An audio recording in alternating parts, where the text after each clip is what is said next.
ఆయన నిష్కపటముగాను సత్యముగాను సేవించుచు మీ పితరులు నది అద్దరిని ఐగుప్తులోను సేవించిన దేవతలను తొలగదీసి యెహోవాని సేవించరు.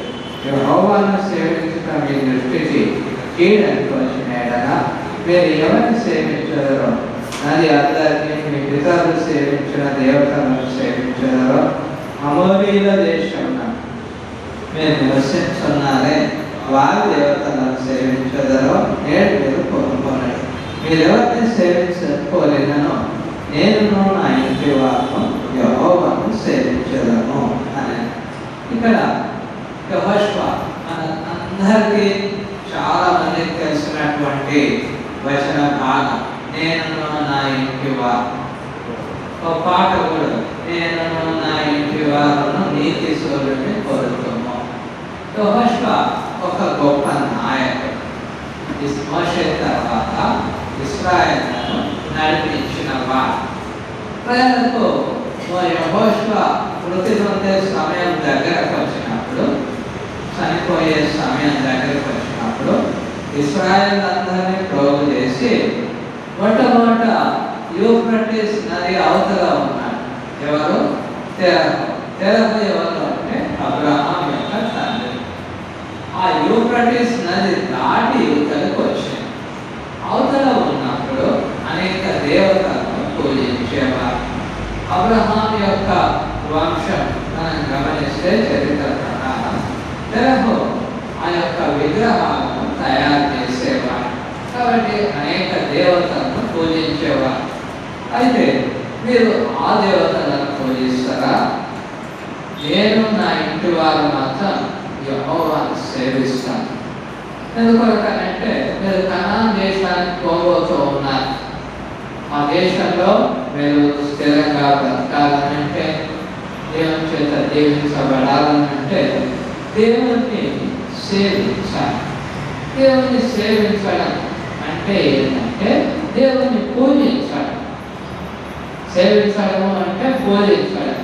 దేవాలయపు సేవ అన్నాడు దేవుని గ్రంథంలో.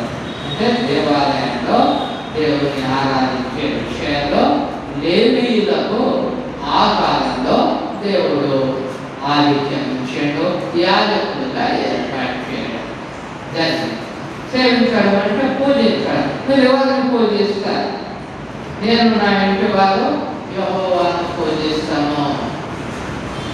ఇంటి వారు అంటే ఆయన భార్య, ఆయన పిల్లలు, మేమందరం కలిసి దేవుని పూజిస్తాం.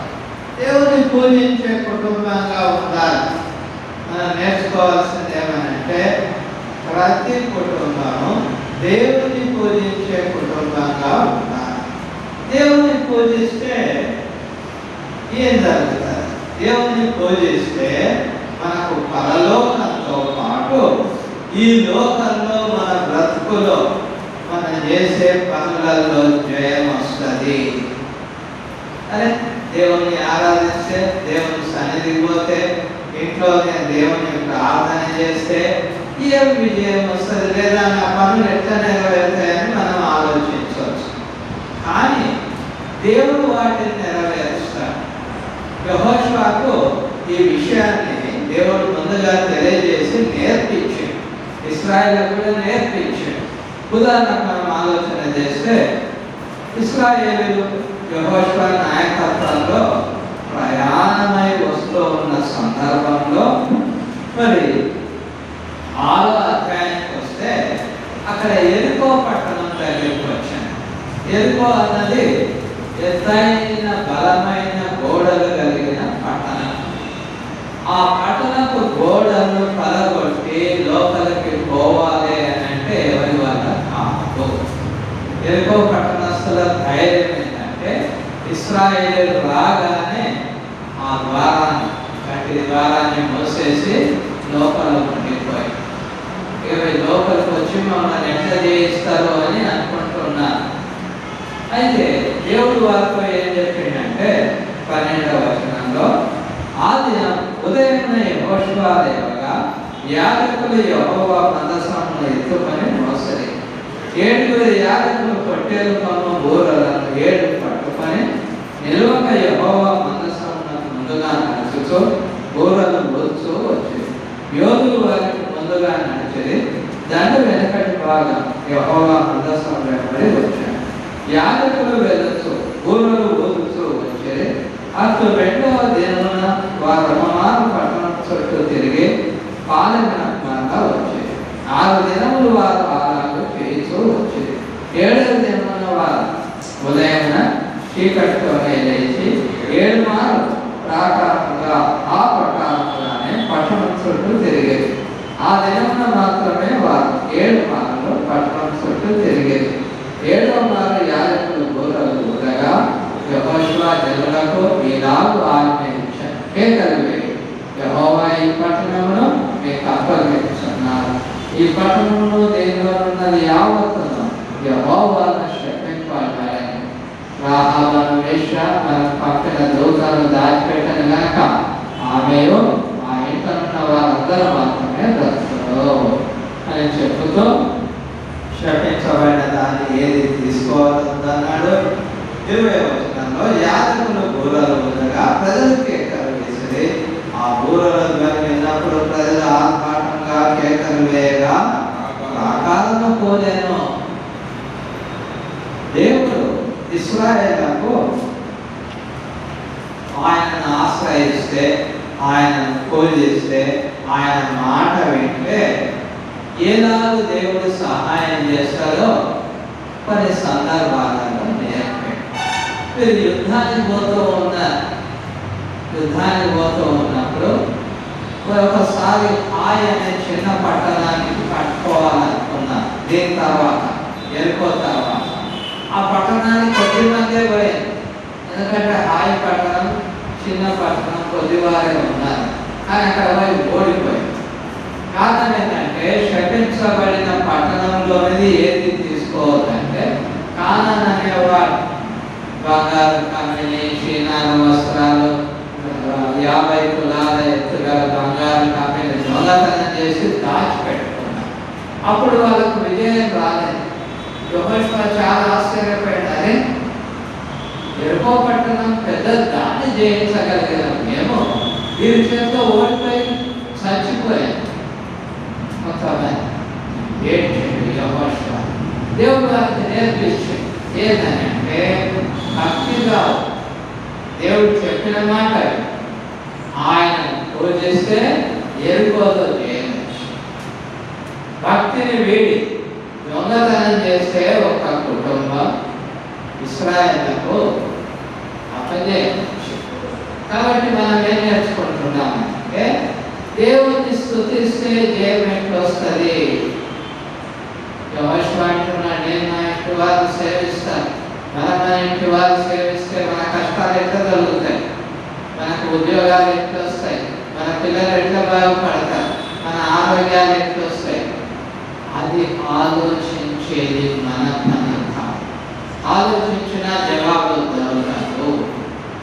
ఇశ్రాయేలీయులు అనలేదు, అయ్యో యెహోషువ అనలేదు, ప్రభువా లోపల నేను అవుతున్నారు, మేము పట్టణం చుట్టూ తిరుగుతుంటే మరోసారి ఎట్లా మంది వస్తారో ఎట్లా పడగొడతారో అనే భయంతో వస్తూ ఉన్న ప్రజలు 3వ దినం జరిగితే 2వ దినం జరిగితే నవ్వుకుంటున్నారు. పిచ్చుకున్న కొడుకులాగా ఏం రోజు తిరుగుతారో తెలియని మాదేమైంది అని వాళ్ళను. అయితే 7వ దినం 7 మార్లు తిరిగి బూరలు ఊది కేకలు వేయమన్నాడు. జయం జయం జయం జయమని కేకలు వేసినప్పుడు గోడలు కూలిపోయాయి. ఎట్లా కూలింది? దేవుడు కూలగొట్టాడు. ఏ విధంగా కూలగొట్టాడు? దేవుడు ఏ విధంగా అయినా చేయగలుగుతాడు. అందుకొరకే మన కుటుంబం దేవుడిని పూజించాలి, దేవుని దగ్గరికి రావాలి, ఆదివారం దేవుని ఆరాధించాలి. ఎట్లా నీకు జరుగుతాయి అది నీకు అనవసరం. భయభక్తులతో ఉండాలి. ఇదే ఎరుకోను జయించిన వీరు ఆగిపోయి ఓడిపోయి కొద్ది మందితో ఉన్న హాయి పట్టణస్తులు ఏదైతే నిలవలేక పారిపోయారో వారు కొంతమందిని చంపే. కారణం ఏంటంటే ఎందుకొరకు యెహోషువ ఈ మాటలు చెప్పాడు. సంఖ్యాకాండం 25లో చూస్తే వారు వ్యభిచార కారణాన్ని బట్టి ఏం చేశారు? మోయాబు స్త్రీలతో వ్యభిచారం చేస్తూ ఆ దేవతలను పూజించి, ప్రియమైన దేవుని బిడ్డలా, నీవు నేను మన కుటుంబం, నేను నా కుటుంబం, యెహోషువ అంటున్నా, నేను నా భార్య నా పిల్లలు దేవుని సేవిస్తాం. అందుకొరకు యెహోషువ కుటుంబానికి, యెహోషువకు గొప్ప జయం వచ్చింది. ఆయన ద్వారా ఇశ్రాయేలు అందరికీ మేలు కలిగింది. యెహోషువ ఏం ప్రార్థన చేసిండు? సూర్యుడా నిలువు, చంద్రుడా గిబియోనులో నిలువు అంటే ఆ ప్రార్థన దేవుడు విన్నాడు. నీతిమంతుల ప్రార్థన దేవుడు వింటాడు. కాబట్టి ప్రియమైన దేవుని బిడ్డలారా, ఈరోజు మనం నేర్చుకోవాలి. మనం మన కుటుంబం భక్తిగా దేవుని ప్రార్థించాలి, ఆరాధించాలి, దేవుని సన్నిధికి రావాలి. ఇంటి దగ్గర కూడా ప్రార్థన చేసేవారుగా ఉండాలి. పేతురు రాసినటువంటి మొదటి పత్రిక 3వ అధ్యాయంలో మనం చూస్తే భార్యాభర్తలకు పేతురు ద్వారా దేవుడు కొన్ని హెచ్చరికలు ఇచ్చాడు. అందులో మనం గమనిస్తే 7వ వచనంలో చెప్తాడు, అటువలనే పురుషుల జీవమన కృపావరములో మీ భార్యలు మీతో పాలువారై ఉన్నారని ఎరిగి ఎక్కువ బలహీనమైన ఘటనని భార్యను సన్మానించి మీ ప్రార్థనలకు అభ్యంతరం కలగకుండానట్లు జ్ఞానం చొప్పున వారితో కాపురం చేయాలి. భార్యలతో జ్ఞానంతో కాపురం చేయాలి పురుషుడు. ఏ జ్ఞానం అంటే, జ్ఞానం అంటే ఏ జ్ఞానం అంటే దేని విషయమైన జ్ఞానం అంటే, నా భార్యను నేను ఎట్లా దొంగ తీసుకోవాలి, నా భార్యను ఎంత చెప్పినట్టు నేను వెంటింపజేయాలి, నా అధికారాన్ని ఎట్లా చూపించాలి అని కాదు. అందుకే బలహీనమైన ఘటనని భార్యను దౌర్జన్యంతో లోపరుచుకోవాలని జ్ఞానం దేనికి కావాలి? ఆయనతో కలిసి ప్రార్థన చేయడానికి జ్ఞానం కావాలి. ఎందుకొరకు? భార్య భర్తల మధ్య సమాధానం లేకపోతే ఇంకా ప్రార్థన ఉంటుందా? అలాగే భర్త ఒక దిక్కు, భార్య ఇక ప్రార్థనే. కుటుంబంలో ప్రార్థన ఉండాలి. పేతురు ద్వారా దేవుడు అంటున్నాడు ప్రార్థన ఉండాలి. అందుకే నేను భార్య నీతో కలిసి ప్రార్థన చేయాలి. అమెరికా వాళ్ళు ఏం చేస్తారంటే, ఎప్పుడైనా భార్యలను చేయబట్టుకొని ప్రార్థన చేస్తారు. అంటే దేవుడు సమాధానంగా ఉన్నాను అని కలిసి ప్రార్థన చేయాలి. తప్పకుండా ఇంట్లో ప్రార్థన ఉండాలి. పురుషుడికి ఎన్ని పనులున్నా ఏమున్నా కుటుంబంతో కలిసి ప్రార్థన చేయాలి. సమస్య ఏమంటే, పురుషుడు దేవుణ్ణి పట్టించుకోవాలి, ఆరాధనకు రాడు. 90% మంది పురుషులు దేవుని అంటే ఎక్కడెక్కడో నేను కష్టపడుతున్నా అని ఎక్కడెక్కడో తిరుగుతారు. ఆడవాళ్ళు కూడా ఎంతో కష్టపడుతున్నారు, ఏమైనా పనులు చేస్తున్నారు, భర్తలకు సహాయంగా ఉంటున్నారు, లేదని కాదు. అయితే పురుషుడు ఆ విధంగా ప్రార్థన చేయాలి, భార్యతో కలిసి చేయాలి. మరి స్త్రీలు ఏం చేయాలి? పై భాగంలో రాశారు. ఇక్కడ మనం 3వ అధ్యాయంలో చూస్తే, అందువలన వారిలో వారి వాక్యములకు విధేయులైతే వారు భయంతో కూడిన మీ పవిత్ర ప్రవర్తన చూసి వాక్యము లేకుండానే తమ భార్యలు గడవడి వలన రాబట్టవచ్చు.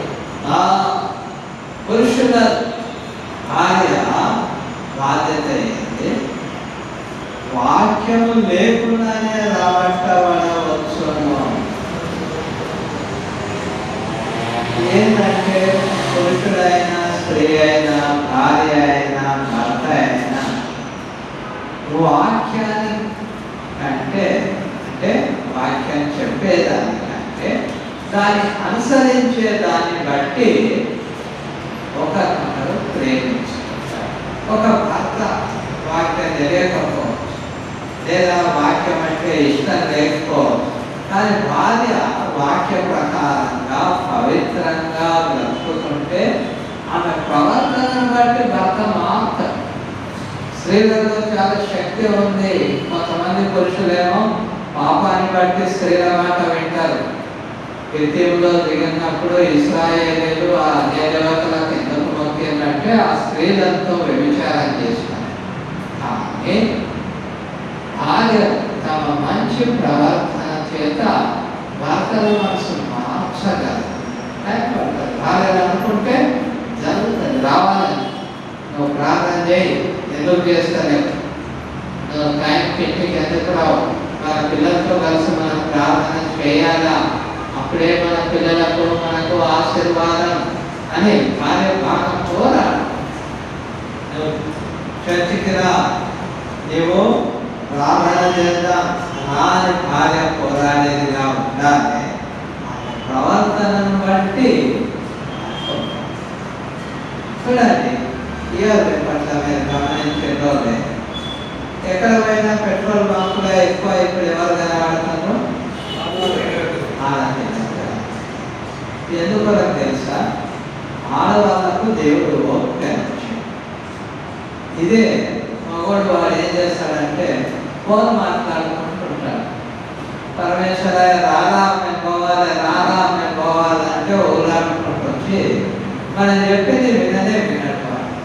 మరి అరే 2020 అంటే మళ్ళీ వచ్చి ఎంత ఇక దాన్ని ఎట్లా వస్తున్నాడో ఏమో.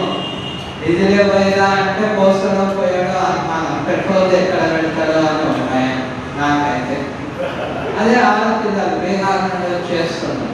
చక్కగా ఎంత కావాలి ఎంత సరిగ్గా అడిగి చేసి చూడగానే ముందే వచ్చి చేస్తారు. ఎందుకు చెప్తారు? ఆడవాళ్ళ దేవుడు ఓపిక. మీ ఓపికతో యవనస్తులైనా పెద్దవారైనా ఏం చేయాలి? భర్తను పిల్లలను మారవాలి. నేను నా ఇంటి వాళ్ళన్నా అంటే అక్కడ యెహోషువ భార్య యొక్క గొప్పతనం కూడా కనబడుతుంటారు. ఆమె కూడా భక్తిగా ఉండి పిల్లలను దేవుని మార్గంలో పెడుతూ ఉంటారు. అందుకొరకు కుటుంబ ప్రార్థన ఇంపార్టెంట్. భార్య భర్తలు ప్రార్థన లేదు ఆ ఇంటిలో అంటే పాపం అన్నా ఉంటుంది, సమాధానం అన్నా లేదు. సమాధానం లేకపోతే పాలన లేదు. పాపము అని అంటే దేవుడి కంటే ఎక్కువగా లోకాన్ని ప్రేమ, లోకమాల కొరకు ప్రయాసపడుతూ లోకాన్ని ప్రేమించి టీవీలు చూసుకుంటా పక్కలతో ముచ్చట్లు పెట్టుకుంటా ఈ విధంగా ఉన్నారు అంటే ప్రార్థన ఉండదు.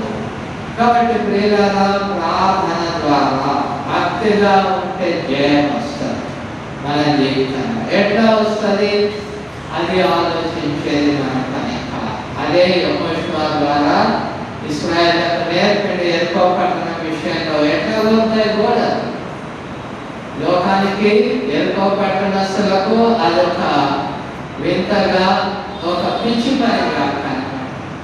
ఇశ్రాయేలు మాత్రం నమ్మింది అంతే. నమ్మాలి, దేవుని మాటలను నమ్మాలి, ఆయన ఆరాధన చేయాలి, ప్రతి ఆదివారం రావాలి. అప్పుడు బ్రతుకులు మారుతాయి, పరిస్థితులు మారుతాయి. ఎట్లా అని ఆలోచించవద్దు.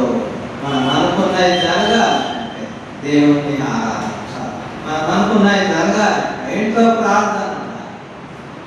చివరిగా పిల్లలు, ఇంట్లో ఎవరు ఉంటారు? ఇంకా పిల్లలు ఉంటారు. పిల్లలు ముఖ్యంగా దేవుని విడలుగా బ్రతకాలనంటే తల్లిదండ్రుల ప్రయాసం చాలా ఉండాలి. తల్లిదండ్రులు ప్రయాసపడాలి, వారి కొరకు ప్రార్థన చేయాలి. వారి కొరకు కొన్ని సందర్భాలలో ప్రార్థనే తప్ప వేరే ఏమి చేయలేదు. కొన్నిసార్లు మనకు నిరుత్సాహం అనిపిస్తుంది, వారి బ్రతుకులు మారకపోతే, దేవుని దగ్గరికి రాకపోతే. కానీ ప్రియులారా, మనం చేయగలిగేది ప్రార్థన, చేయవలసింది ప్రార్థన. చూడండి, మత్తయి సువార్త 10వ అధ్యాయం 34 4వ వచనం నుండి కొన్ని వచనాలు చదువుకుందాం.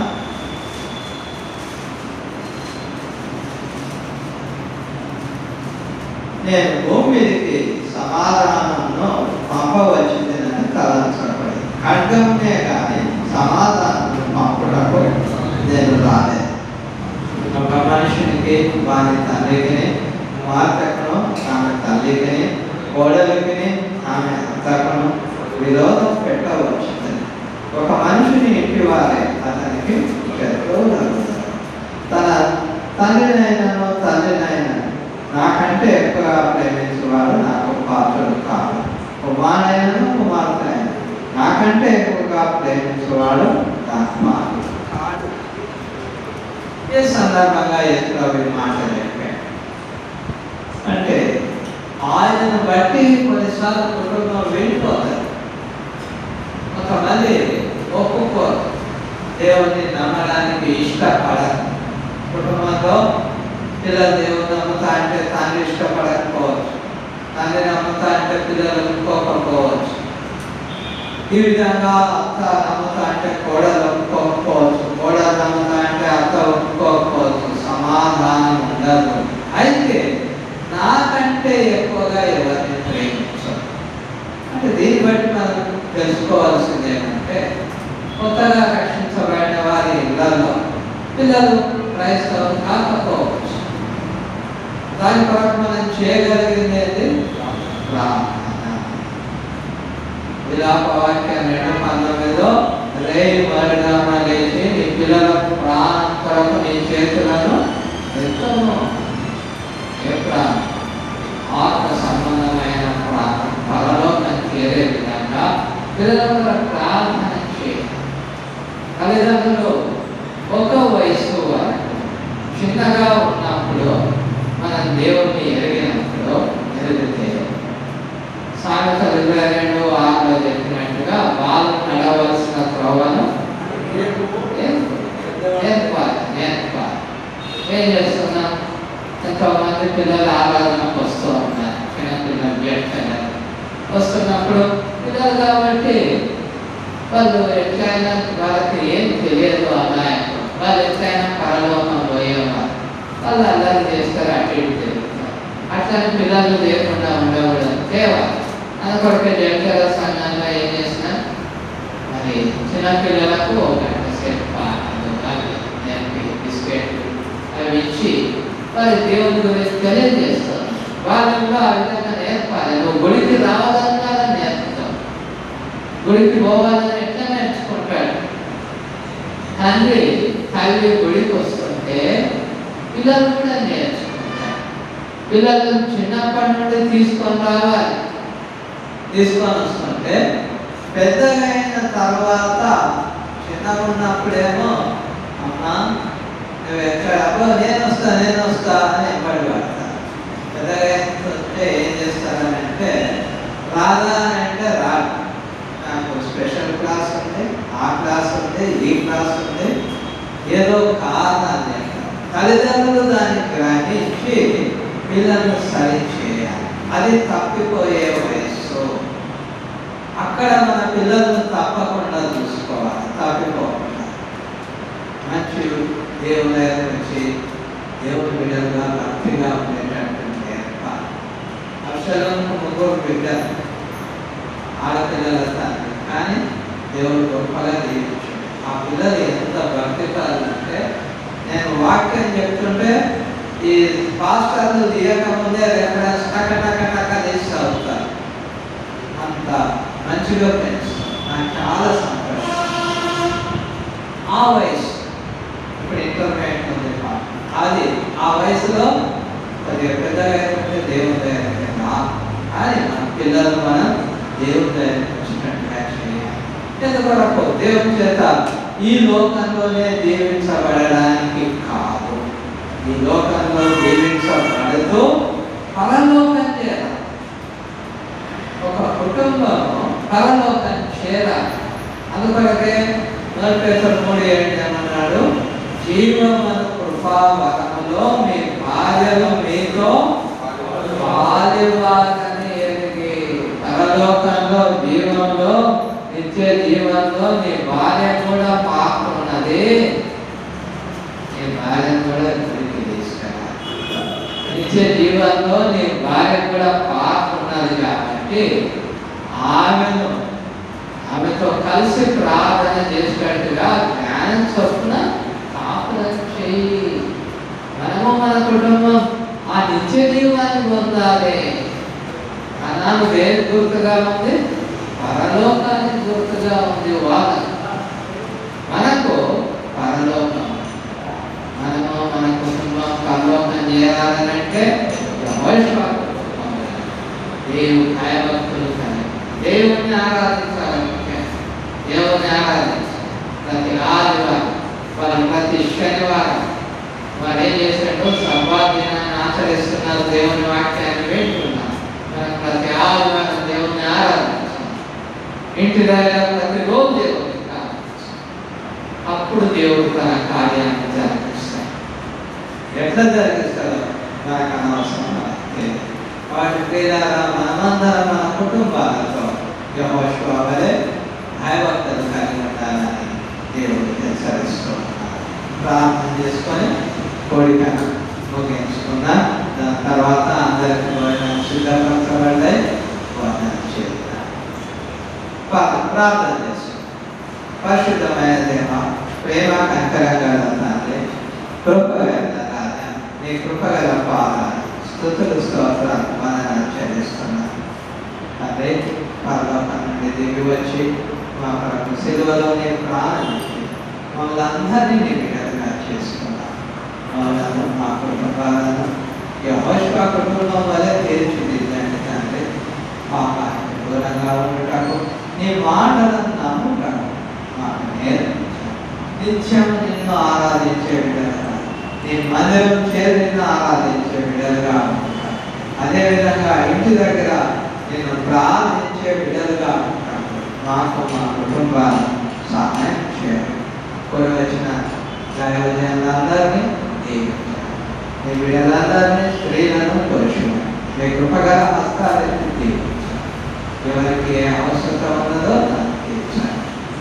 చదువుకునే వారికి జ్ఞానం, ఉద్యోగం చేసుకునే వారికి ఉద్యోగాలతో భద్రత ఇవ్వండి. ఉద్యోగాలు స్థిరపరచండి. ఉన్న స్థితికి నడిపించండి. వివాహం లేని వారికి వివాహాలు, ఆరోగ్యం లేని వారికి ఆరోగ్యం. ప్రతి బిడ్డ కష్టపడండి, వారి సహాయం చేయండి. వారి కష్టాలు ఈరోజు ఈ విధంగా కూడి వచ్చిన ప్రతి బిడ్డను మీ కృపగల హస్తాలెత్తి దీవించి ఆశీర్వదించి పంపున్నాను.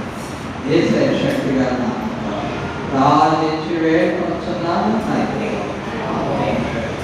తండ్రి, కుమార పరిశుద్ధాత్మ త్రియేకతే సకల దీవెనలో ఆశీర్వాదం మనకు మన